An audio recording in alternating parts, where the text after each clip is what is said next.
Illiterate Dust 237. I'm keeping that bit in that I fumbled. Says, user of Walford East. Who buys it? Will it stay a restaurant? And yes, I am going to go through what happened to Walford East. I'll just very quickly, because we probably won't be reading the comments, I just very quickly want to read this comment because it made me laugh. This guy puts in, I hope George buys it. He seems a bit pointless. See, left the fix. And then Giles Towler, fantastic comment here. And I'm obviously going to talk about what happened to Walford East afterwards. Says George should open it as a boxing themed restaurant. In the middle, there's just a ring with him standing in a shadow box and shouting, "Oh shush!" as you try to eat your food, and that's just how he spends his day, standing there shadow boxing while everyone tries to ignore him. Which I would admit that would be a fantastic restaurant. But anyways, now what has happened with Walford East? Well, Ravi, well, we need to kind of address the elephant in the room, and some would directly call her an elephant because most people don't like obese women, for some reason. And that is Bernie Taylor. She had stole like 40k from the Planet Sauce, and then the Planet Sauce went, "Yeah, we're broke." And Ravi went, "What do you mean we're broke?" And they went, "But she took all the money, you know." Yeah, but the Planet Sauce is like, well, I guess we can't do anything about that. So Ravi also had to pay, or forgot to pay, rent on Walford East. So he has looked to. Oh, it's more so HMRC came. Hey, there's a lot of untaxed stuff. You do owe a bunch of tax to HMRC. So if you don't pay this, the restaurant is gone. Isn't that His Royalties Majesty Customs or something? It's HM Revenue and Customs.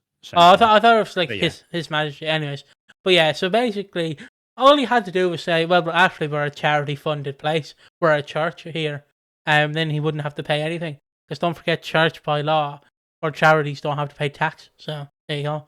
So yeah, he basically, as a reasonable person would do, he went, "Well, I'm jumping out of the frying pan.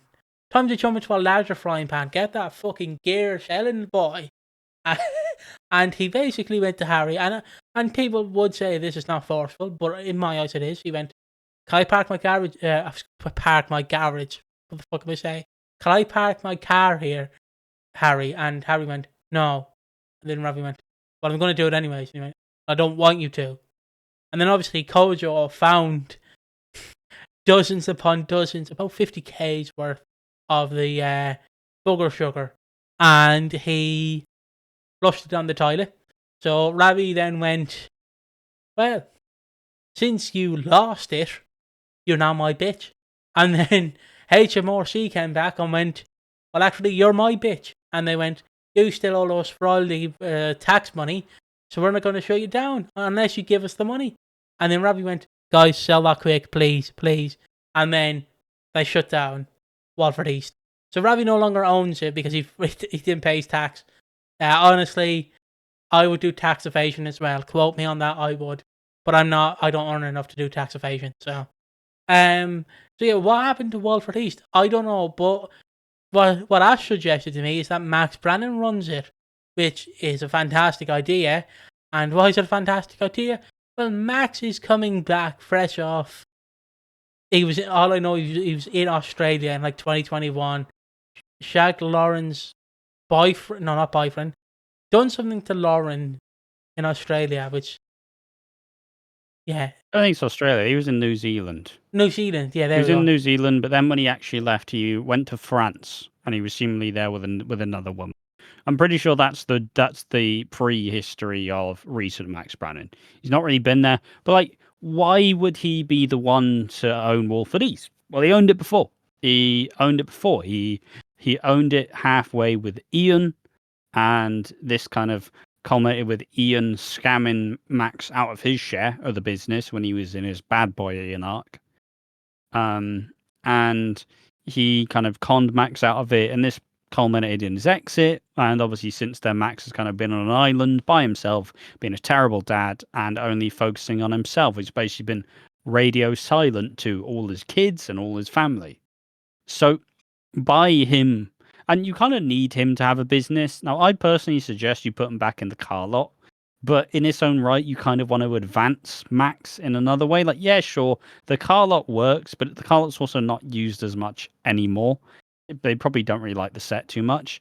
But fundamentally, yeah, sure, maybe you give Max back the car lot. But I think you want to bring a different version of Max.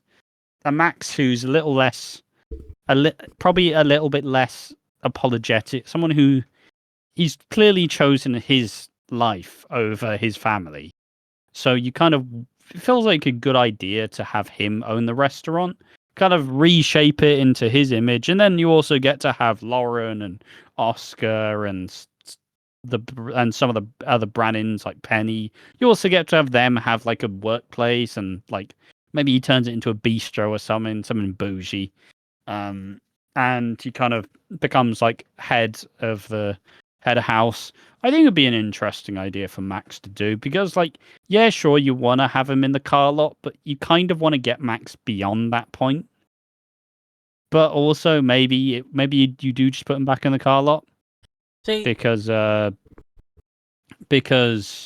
don't know, it's just kind of wet. It's an iconic Max location. He is kind of that dodgy dealing, but in my brain, you do want to advance Max and kind of take it to another level, and you don't really want to just put him back to where he's known to be.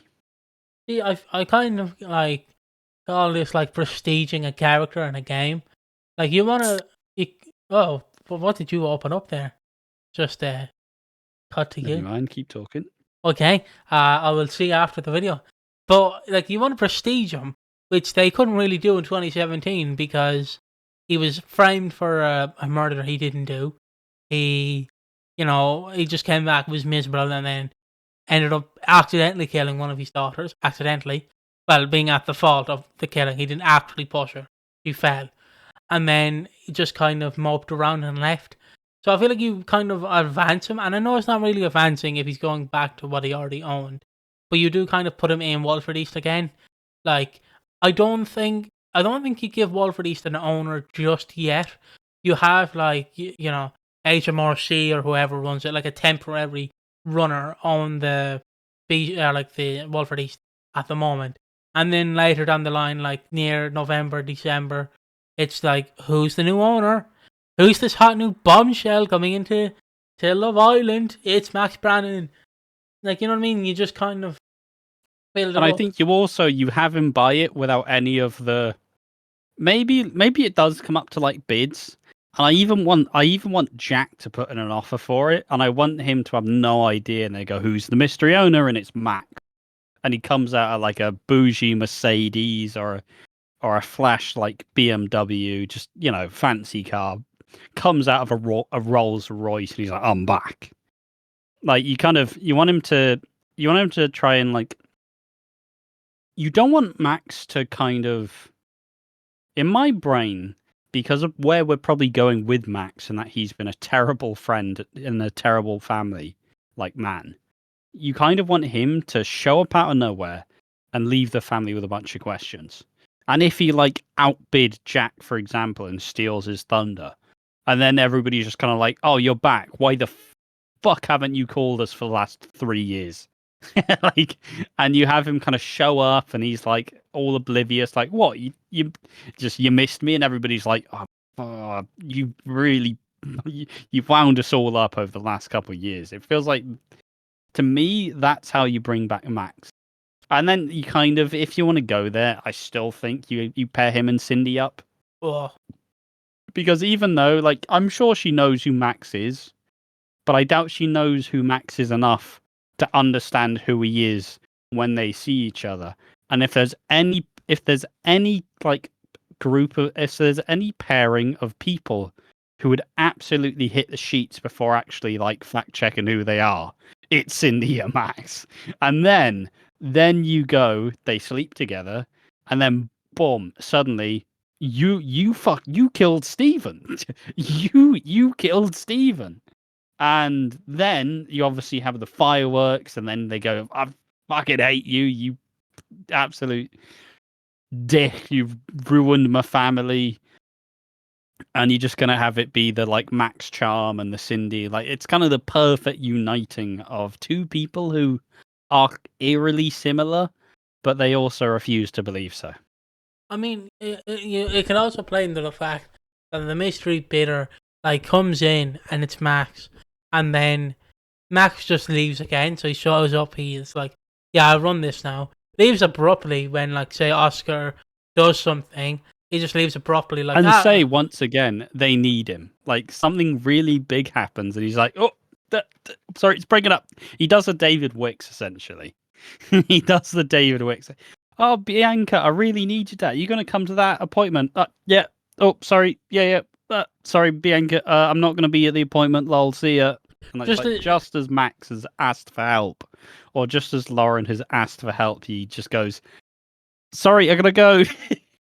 I do want to say though that, like, if we do pair Cindy with Max, it is essentially David Wicks 2.0, because, and I do want to stress this, David Wicks, like, is such an interesting character. Like, my favorite moment, and I brought it up last year, is when he gets hit by a car in 2013. But he's so money hungry that he just grabs Cindy and pulls her out of a car. It's like, it's such a silly moment, and I love it. But I would love for Max to, like, he shows up, he bids. Let's just say he bids. Let's just say there is a bid. I don't know if they want to do a bid after what they did with the fic, but if there is, or there's just a mystery buyer, he shows up, and then Lauren's like, "Kind of need you here, Dad," and then Max is like, I've got a date in Aberdeen. It's a bit of an awkward time, Lauren. I need to. Yeah, I have to go. Sorry." And then Look, I get that you've been struggling, but I gotta go. Like, sorry, it's like, Max, you've only just come back, man. And then obviously another one to it, but like, you have Oscar or Lauren win like an award or something. Like, okay, I don't know how I can describe this, but just imagine you have a deadbeat dad or mom, right? Your son, the child, has just won the lotto, and then they just suddenly come back into your life going, "I love them all the time." You basically have Oscar or Lauren win or given an award to something, and then you just have Max being like, "I was always here." Yeah. Yeah, and then I was like, "Get the fuck out of the way." I don't know, I just want that kind of thing where the Brannings do something, and then Max comes back and it's just like, "Hey, I take all the credit. Fuck you, you did all the work. It's my work." And obviously, you don't make Max an outright villain because that's not who he is. No. We don't want to go back there. He's But just because of how he's treated his family, he is going to be the bad guy in a lot of these scenarios because, hey, Oscar, he's been inside since then. Lauren has reunited with Peter and now has a baby who is now sight impaired. Like Jack has got married to Denise and then nearly broke up and then is now back on the police force. Like, a lot of stuff's changed since he's been gone. And like Penny, how's he gonna be with Penny? Does he strike a good friendship with Penny? Like, is he a good uncle?